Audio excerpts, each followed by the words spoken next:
तो बच्चों पिछली बार हम लोगों ने जो है मैंने आपको ट्रिग्नोमेट्री के बारे में थोड़ा सा बताया था। तो साइन थीटा कॉस थीटा की वैल्यूज आपको याद होंगी क्योंकि यहाँ पे यूज होगा। और अब हम स्टार्ट कर रहे हैं लॉज ऑफ रिफ्रैक्शन, है ना। तो देखिए क्या लॉज हैं रिफ्रैक्शन के। तो पहला लॉ तो वैसा ही है जैसा आपने पहले पढ़ा है। जैसे मैं यहाँ पे डायग्राम भी बना देता हूँ। मान लीजिए ये हमारा इंटरफेस है बेटा। अब यहाँ से एक रे ऐसे आएगी, जो रे इंटरफेस की तरफ आती है उसको हम बोलते हैं इंसिडेंट रे, ये आपको पता है। जहां पे इंटरफेस पे टकराती है उसको बोलते हैं पॉइंट ऑफ इंसिडेंस। और अगर इंटरफेस के परपेंडिकुलर अगर हम लाइन ड्रॉ करें तो इसको बोलते हैं बच्चों नॉर्मल। और फिर अगर आपके यहाँ पे n1 n2 रिफ्रैक्टिव इंडेक्स है such that n2 is greater then n1, तो आपको समझ में आ रहा है n2 जो है वो डेंसर मीडियम है और n1 जो है वो रेयरर मीडियम है ना। जिसका रिफ्रैक्टिव इंडेक्स ज्यादा वो डेंसर, जिसका कम वो रेयर। तो यहाँ पे जो बेंडिंग होगी लाइट की वो टूवर्ड्स द नॉर्मल होगी। और टूवर्ड्स द नॉर्मल का क्या मतलब है बेटा, ये रिफ्रैक्टेड रे हो गई। टूवर्ड्स द नॉर्मल का मतलब ये है कि एंगल ऑफ रिफ्रैक्शन जो है वो एंगल ऑफ इंसिडेंस से कम होगा, है ना। ये हमने सीखा था पिछली क्लास में। और मैंने आपको ट्रिग्नोमेट्रिक फंक्शन ही बताए थे, साइन थीटा की वैल्यू बताई थी, है ना, तो वो आपको याद होगी। चलिए, तो पहला लॉ तो जो रिफ्लेक्शन का लॉ था वैसा ही है, यानी कि incident ray comma normal and वहां रिफ्लेक्टेड रे होती थी और यहाँ रिफ्रैक्टेड रे होगी। यहाँ पे आर आर का मतलब है refracted ray. All lie in the same plane, all lie in the same plane, तो सभी के सभी सेम प्लेन में ही होंगे, एक ही प्लेन पे होंगे, है ना। जैसे रिफ्लेक्शन में भी तीनों एक ही प्लेन पे होते थे, रिफ्रैक्शन में भी इंसिडेंट रे, नॉर्मल और रिफ्रैक्टेड रे ये तीनों एक ही प्लेन में होंगे। तो इसमें कोई दिक्कत नहीं है, ये चीज आपको समझ में आती है। फिर इसमें जो दूसरा लॉ है वो ज्यादा इंपॉर्टेंट है, उस पे वो न्यूमेरिकल्स में बड़ा काम आएगा। दूसरा लॉ जो है वो एक साइंटिस्ट स्नेल्स ने बताया था, तो स्नेल्स लॉ भी बोलते हैं इसको, है ना। सेकंड लॉ को नाम भी दिया गया Snell's law, after the name of scientist. तो स्नेल लॉ क्या बोलता है मैं आपको समझाता हूँ। उन्होंने कहा कि अगर आप रिफ्रैक्टिव इंडेक्स का प्रोडक्ट करो उस मीडियम में बनने वाले एंगल्स के साथ और उसमें साइन का फंक्शन लेकर, मतलब n1 में आप देखो तो कौन सा एंगल बन रहा है आई, तो आई का साइन लो तो साइन आई। तो n1 इंटू साइन आई का जो वैल्यू आएगा वो सेम वैल्यू आएगा n2 इंटू साइन आर। मतलब आप प्रोडक्ट अगर करोगे रिफ्रैक्टिव इंडेक्स का और साइन ऑफ एंगल जो उस मीडियम में बन रहा है, जैसे n1 में आई बन रहा है n2 में आर बन रहा है, तो n1 इंटू साइन आई की जो वैल्यू आएगी वो same value n2 into sine r के बराबर होगी। यानी किसी भी मीडियम का रिफ्रैक्टिव इंडेक्स का प्रोडक्ट और उसमें बनने वाले एंगल का साइन के साथ एंगल का प्रोडक्ट हमेशा कांस्टेंट होता है। तो ये जो लॉ है इसी को बेटा बोला गया स्नेल्स लॉ, है ना। यानी आपको स्नेल्स लॉ से एंगल आई और एंगल आर में रिलेशन मिल जाता है ना, कि ये दोनों कैसे रिलेट कर रहे हैं। तो अगर आपको एंगल आई पता है, रिफ्रैक्टिव इंडेक्स पता है, तो आप एंगल ऑफ रिफ्लेक्शन निकाल सकते हो। आपको एंगल ऑफ रिफ्लेक्शन पता है, रिफ्रैक्टिव इंडेक्स पता है, तो आप एंगल ऑफ इंसिडेंस निकाल सकते हो, है ना। तो इस तरीके से आप उस फॉर्मूले का यूज कर सकते हो। तो यहाँ पे मैं लिख देता हूँ स्नेल्स लॉ क्या बोलता है कि जिस मीडियम का रिफ्रैक्टिव इंडेक्स है जैसे n1, उसके साथ आप साइन किसके मल्टीप्लाई करो, साइन का एंगल के साथ उस मीडियम में बनने वाला। तो n1 में आई बन रहा है, it is equals to medium 2 का refractive index into sine of उसमें बनने वाला एंगल। तो उसमें कौन सा एंगल बन रहा है बेटा, एंगल ऑफ रिफ्रैक्शन। आप तो इन दोनों की वैल्यू जो है वो सेम होगी। देखो ये जो आपका लॉ है इसी को स्नेल्स लॉ कहा जाता है। अच्छा, इसको कई बार बुक्स में अलग तरीके से देते हैं, वहां पे इसको ऐसे देते हैं। ये बोलते हैं कि एंगल ऑफ इंसिडेंस का साइन और एंगल ऑफ रिफ्लेक्शन का साइन का रेशियो जो है वो n2 अपॉन n1 के बराबर होता है। देखो इसको थोड़ा सॉल्व करोगे तो आपको मिलेगा sine i upon sine r is equals to n2 by n1। और अगर आपको याद हो तो n2 by n1 is the relative refractive index, मतलब refractive index of 2 with respect to 1। देखो ऐसा ऐसे लिख सकते हैं, हम ऐसे लिख सकते हैं। तो ये भी क्या हुआ बेटा, ये भी इस तरीके से भी स्नेल्स लॉ बोलते हैं। यानी वो ये उनका कहना ये रहता है, देखो किसी भी मीडियम का रिफ्रैक्टिव इंडेक्स किसी दूसरे मीडियम के रेस्पेक्ट में हमेशा कांस्टेंट रहेगा।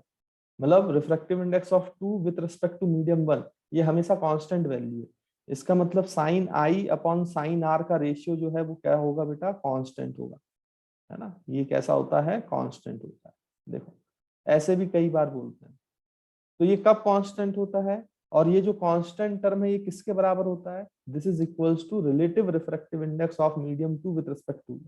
और आप तो ऐसा याद रखो कि sine i upon sine r लिखोगे तो N2 उस वाले मीडियम का रिफ्रैक्टिव इंडेक्स है जहां रे जा रही है। देखो जहां पे रे जा रही है वो N2 है और जहां से रे आ रही है वो N1 है। क्योंकि आप सोचो कि यहाँ पे इस तरीके से भी तो आपको इंसिडेंट रे दिया जा सकता है। लेट सपोज आपकी रे ऐसे आई, ये आपका नॉर्मल है, तो ये आपका एंगल ऑफ इंसिडेंस है। मान लो N2 से रे आ रही है और N1 में जा रही है, N1 में जा रही है, तो यहाँ पे एंगल ऑफ इंसिडेंस बनेगा और यहाँ पे एंगल ऑफ रिफ्लेक्शन बनेगा आर।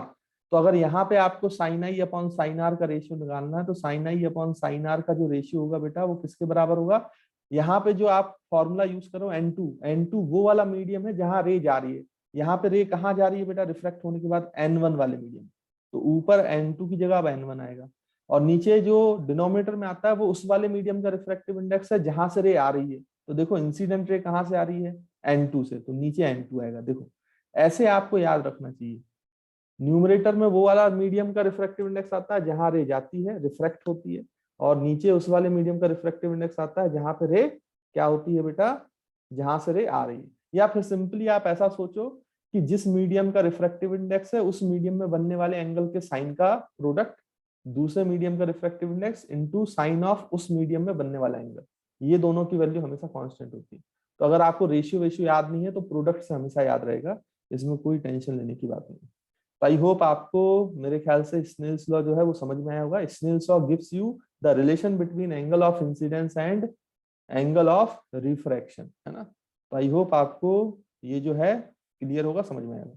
अच्छा, इसको अब स्टेटमेंट वाइज लिख लेते हैं। कई बार क्या होता है आपसे स्टेटमेंट पूछ लेते हैं बेटा, है ना, स्नेल्स लॉ की, तो आपको स्टेटमेंट लिखना भी आना चाहिए। मतलब जो अभी हमने मैथमेटिकली सीखा है उसको आपको वर्ड्स में लिखना भी आना चाहिए। देखिए लिख लेते हैं। तो यहाँ पे आप लिख लो, हेडिंग डाल लो स्टेटमेंट ऑफ स्नेल्स लॉ, है ना। तो जो अभी हमने सीखा उसको स्टेटमेंट के टर्म्स में लिख लेते हैं। देखो तो यहाँ पे आप लिख सकते हो when light propagates, when light propagates, when light propagates propagates from one medium to another medium, one medium to another medium, comma the product of refractive index, the product of refractive index of the medium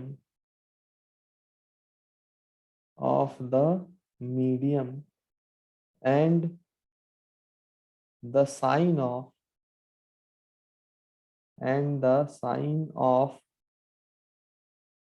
angle which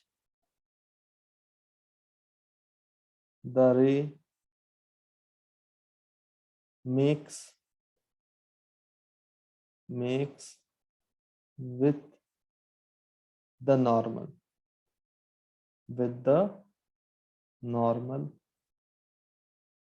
is always constant,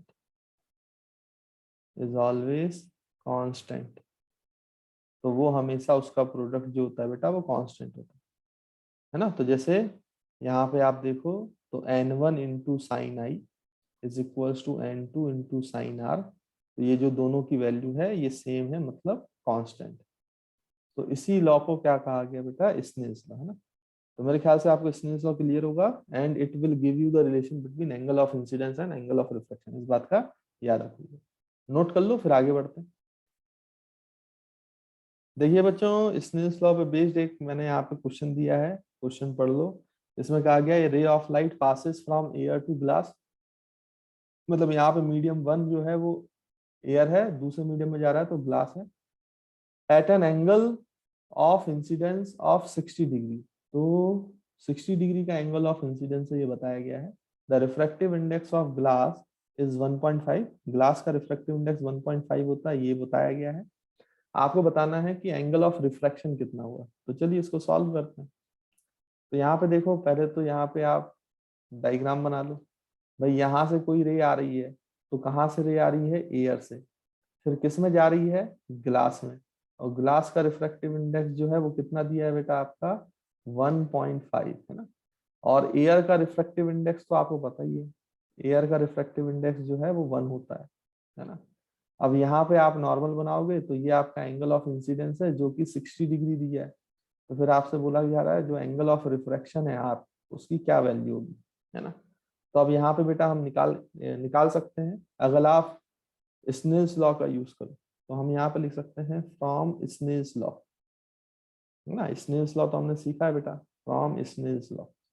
तो Snell's law कैसे apply करते हैं कि जिस medium का refractive index, यहाँ पे refractive index of air, तो multiplied by sine of air में बनने वाला एंगल, तो वो angle of incidence i, is equals to फिर आपका refractive index of glass into sine of glass में बनने वाला एंगल, वो एंगल ऑफ रिफ्रैक्शन, तो साइन आर, है ना।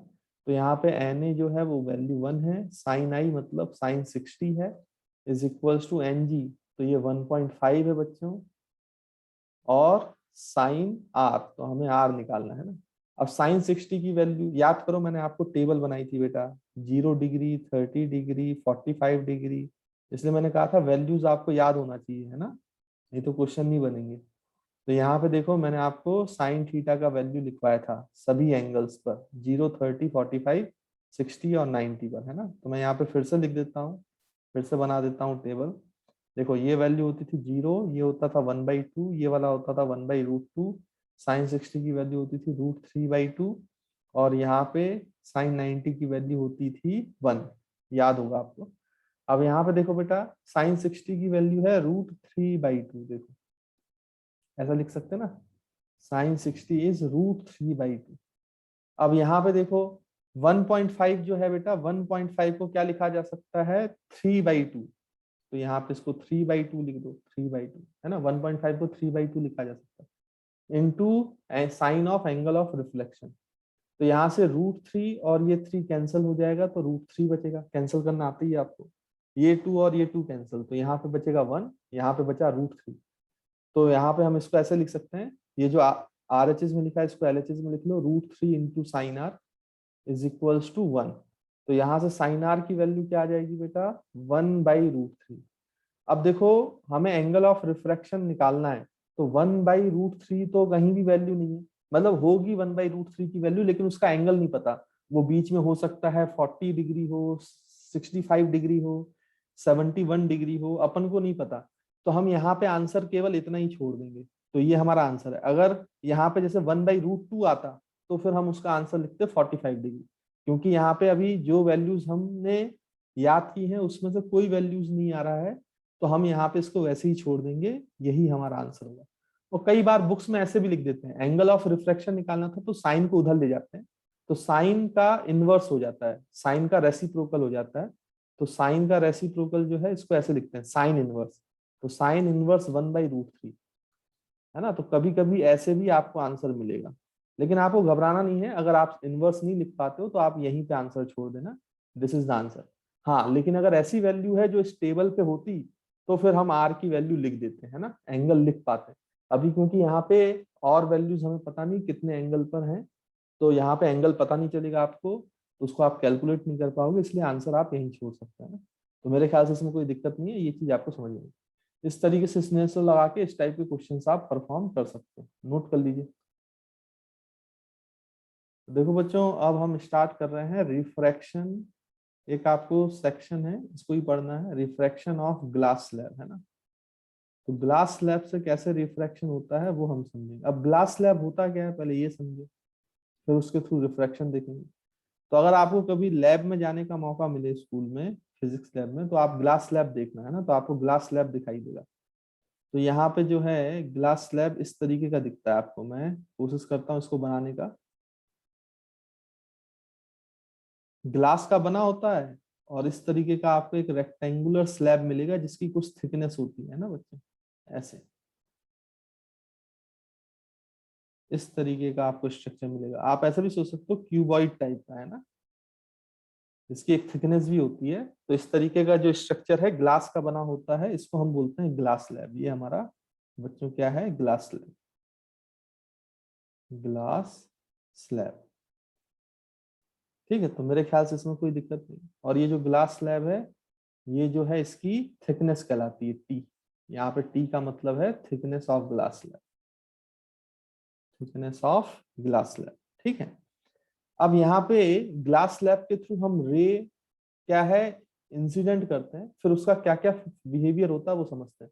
जैसे यहाँ पे अगर हम इसको फ्रंट से देखेंगे तो हमें केवल ये रेक्टेंगुलर शेप दिखाई देता है ना, रेक्टेंगुलर शेप दिखाई देगा, है ना। यहाँ पे देखो, या फिर अभी फिलहाल इसको आप एक ऐसा करो कि थिकनेस इसको बोल दो, क्योंकि चलिए उससे कोई फर्क नहीं पड़ता, वो तो हम निकाल लेंगे। यहाँ पे अगर इसको आप फ्रंट से देखोगे, फ्रंट व्यू, तो फ्रंट व्यू में आपको केवल रेक्टेंगुलर शेप दिखेगा, इसकी थिकनेस नहीं दिखेगी, है ना, फ्रंट व्यू, है ना। तो अगर मैं बोलूं कि इसकी लेंथ L है, तो इसकी ब्रेथ जो है वो B है, और इसकी थिकनेस जो है वो T है। तो आपको, आप अगर इसको फ्रंट व्यू से देखोगे सामने से, तो थिकनेस नहीं दिखाई देगी, लेंथ और ब्रेथ दिखाई देगा। तो वो हम बना लेते हैं यहाँ पे बेटा। तो ये आपको स्लैब ऐसे दिखाई देगा, देखिए इस तरीके से।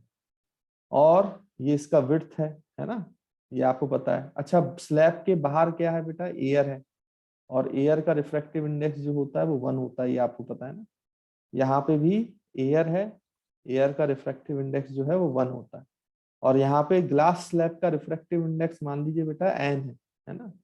हम ग्लास स्लैब का जो रिफ्रैक्टिव इंडेक्स है वो एन मान लेते हैं, एयर का रिफ्रैक्टिव इंडेक्स ए मान लेते हैं। ऊपर नीचे ग्लास स्लैब दोनों के एयर है ना। और यहाँ पे हम इसको क्या करेंगे, ग्लास स्लैब का रिफ्रैक्टिव इंडेक्स जो है वो एन ले लेंगे। अब यहाँ पे हम इंसिडेंट, मतलब यहाँ पे रे को इंसिडेंट कराएंगे बच्चों। देखो इस तरीके से, ये इंसिडेंट रे आपकी, तो यहाँ से रे इस पे गिरी। अब देखो यहाँ पे मीडियम चेंज हो रहा है, एयर से ग्लास स्लैब आ रहा है, तो ये जो सरफेस है, बाउंड्री है, इसको इंटरफेस बोलेंगे। तो इस इंटरफेस पे आप क्या करोगे बेटा, नॉर्मल ड्रॉ करोगे पॉइंट ऑफ इंसिडेंस पे।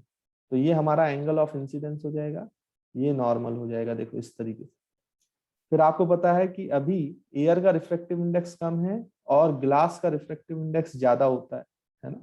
एयर का सबसे कम होता है रिफ्रैक्टिव इंडेक्स, यहाँ पे आपको पता है n is greater than n ए।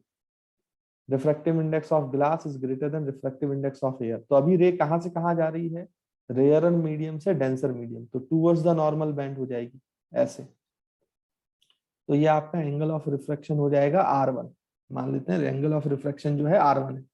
फिर देखो ये फिर से इस पॉइंट पे आके टकराएगा, फिर यहाँ पे इंटरफेस आ गया। अब जो है ग्लास से एयर फिर से मीडियम चेंज हो रहा है, तो उसकी जो बाउंड्री है उसको हम क्या बोलेंगे बेटा, इंटरफेस। तो देखो यहाँ पे फिर से ये इंटरफेस आ गया जो एयर और ग्लास को सेपरेट कर रहा है। लेकिन अब रे जो है वो कहाँ से कहाँ जा रही है, डेंसर मीडियम से रेयर मीडियम। देखो एयर वाला रेयर मीडियम है, डेंसर। और अगर डेंसर से रेयर जाती है तो आपको पता है जो रे है वो अवे फ्रॉम द नॉर्मल मुड़ती है।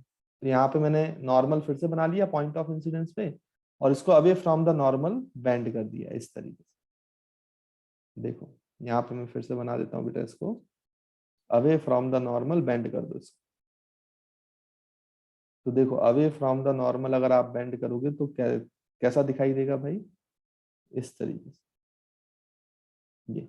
तो ये आपकी इमरजेंस रे है जो ग्लास स्लैब से बाहर आई है, तो हम इसको बोलते हैं इमरजेंस रे, इमरजेंस रे। तो ये एंगल ऑफ इमरजेंस हो जाता है बेटा ये। और ये एंगल ऑफ इंसिडेंस था यहाँ पे दूसरे इंटरफेस पे, इसको R2 बोल देते हैं। ठीक, अब यहाँ पे ध्यान से देखोगे बच्चों, तो ये एंगल ऑफ इमरजेंस जो ये इमरजेंट रे है, इमरजेंट आपकी जो रे है वो क्या है वो समझे।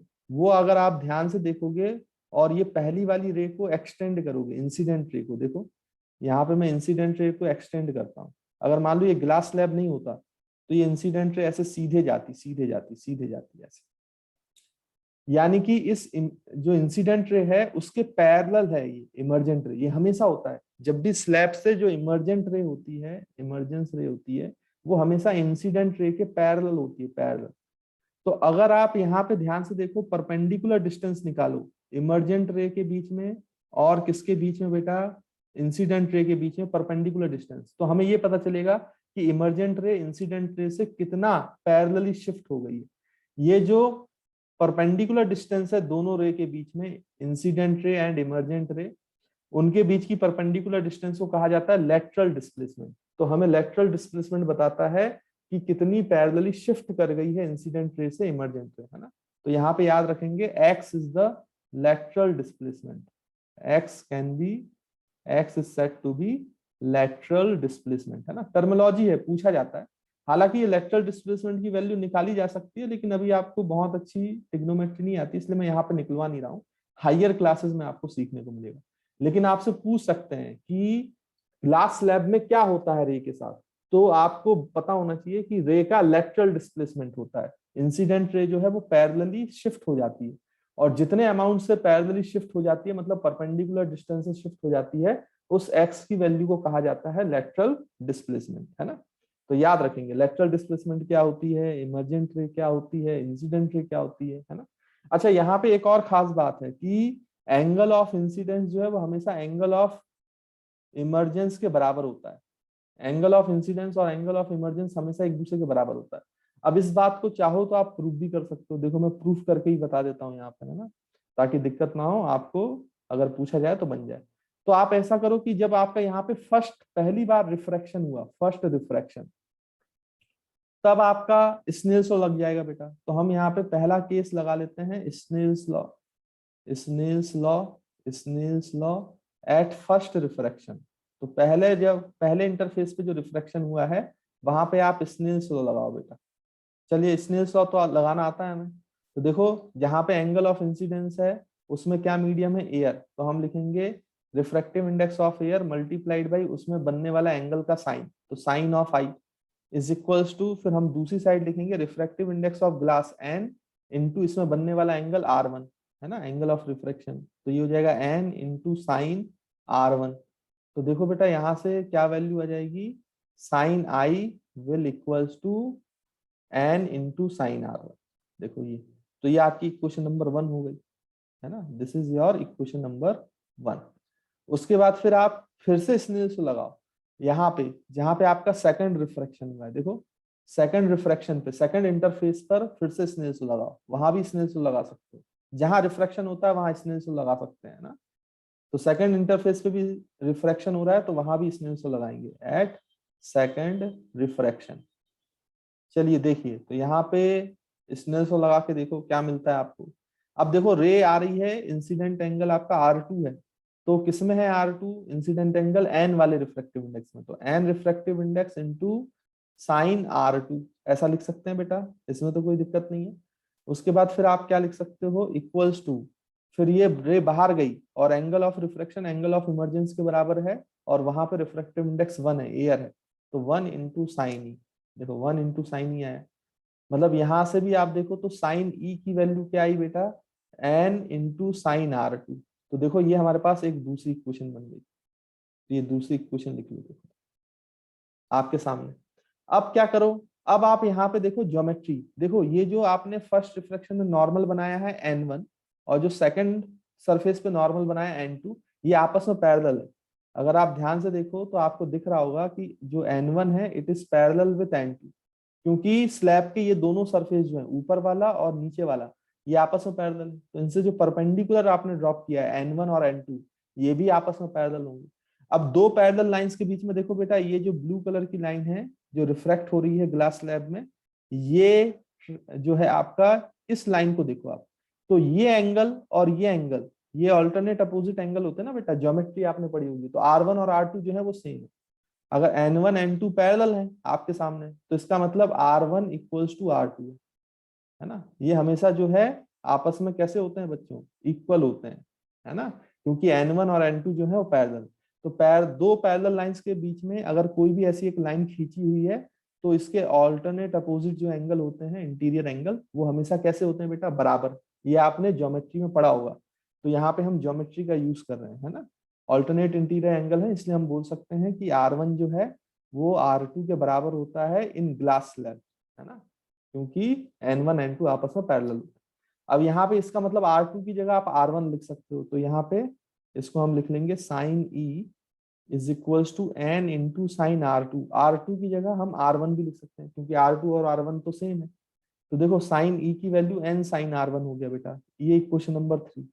अब आप ध्यान से देखो यहाँ पे कंपेयर करो इक्वेशन 1 को और इक्वेशन 3 को, है ना।